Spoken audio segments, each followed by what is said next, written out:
Welcome. I'm Ryan with Eric. Canspec. I'm here to do a home energy assessment. So, what are your main concerns with the home before we get started? What are you looking to upgrade? Oh, I know the attic is really quite bad. It's not much insulation. Some of the doors and windows are pretty old. Sure. And probably there's some... And whatever else I can find, right? Yeah, sure. Those are the big ones I know of. Yeah. Sure. I know I need some new toilets too. Those ones are pretty old. Right on. Well, the way it's going to work, I generally start outside. I'm going to be taking some pictures, measurements, that type of deal, window counts.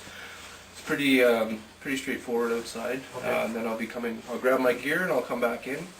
I do need a tax roll number when I come in, as well as access to the attic. So whether that's in a closet or that type of deal, I have my own ladder. I just need stuff moved out so I can get up there. Great. All right. Okay. And any point through the inspection, feel free to ask questions. You can follow me around if you want. It's not necessary, but okay. All right. So I'll be outside for 10-15 minutes, and then I'll come back in, and we'll carry on from there. Yeah, I'll talk to you then. All right.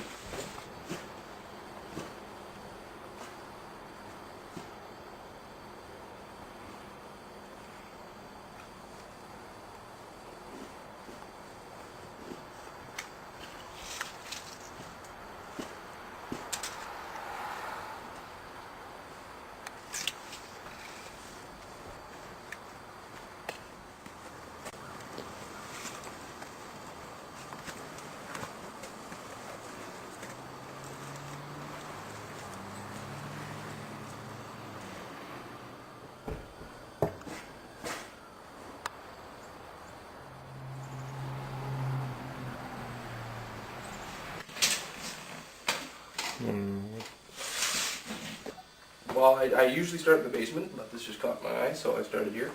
But I do, yeah, so I don't forget it before I leave. I generally start in the basement. I'm going to be looking at the heating equipment, electrical panel, hot water tank, as well as any insulation that's down there, or lack thereof. Then we'll come up to the main floor, same kind of deal. I'll probe a couple walls looking for insulation, if there is any, or if there's lots. Then I'll set up my blower door, pressurize the house. I'll be looking in the attic. And then we'll, depending on what I find, we'll do a depressurization test, look for air leaks. And then I sit down and we go over the whole thing together at the end. Okay. Well, before we head down, I could say, like, this part of the house, the main part, is around 1940 kind of, and then this little bit here, 1990, and there's a bit of the back that's 1980, so you've got plaster and brick, and you've got siding and drywall, and you've got all kinds here. So. Pretty typical. In Sudbury we get into a lot of homes that they're all like that. So that's where we get into probing different walls to make sure to see what's in the various areas. Okay.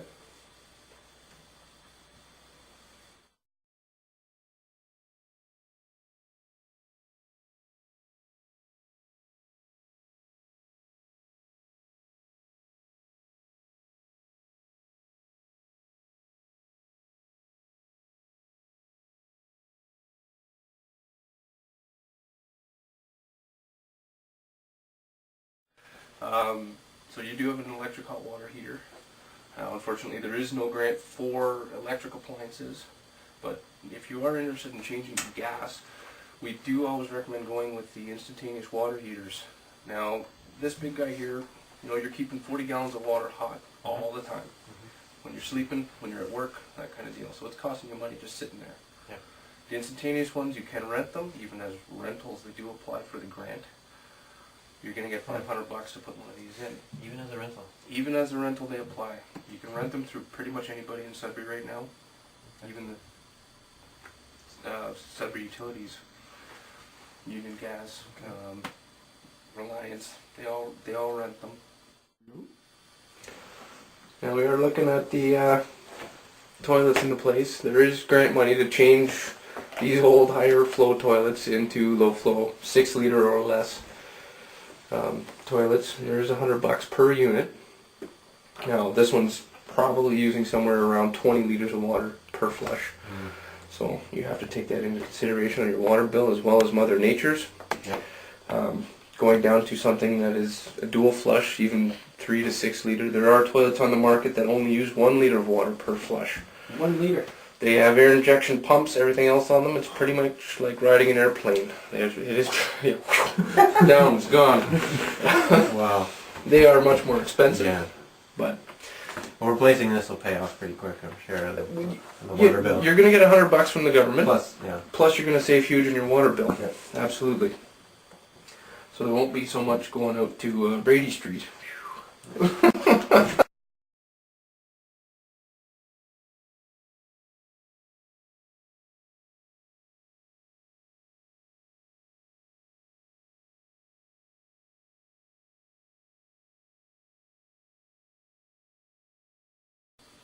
And the house is only electric baseboard, so Yes. if I were to switch to gas, If you were to bring gas in for your hot water tank, I would recommend putting in a forced air furnace.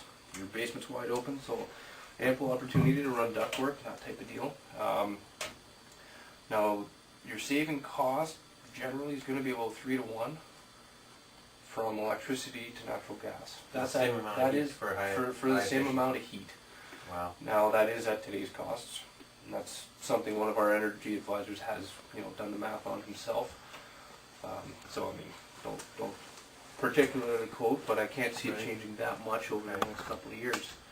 So it would be very well worth it, but you also have to factor in the cost of that furnace and running the ducts. Right. And there is $1,000 to change to that furnace. $1,000. Okay.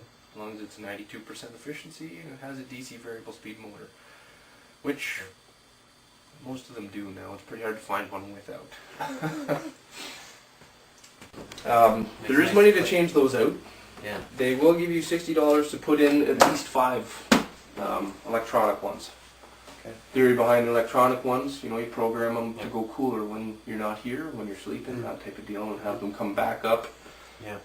so that you're comfortable. I have a couple, and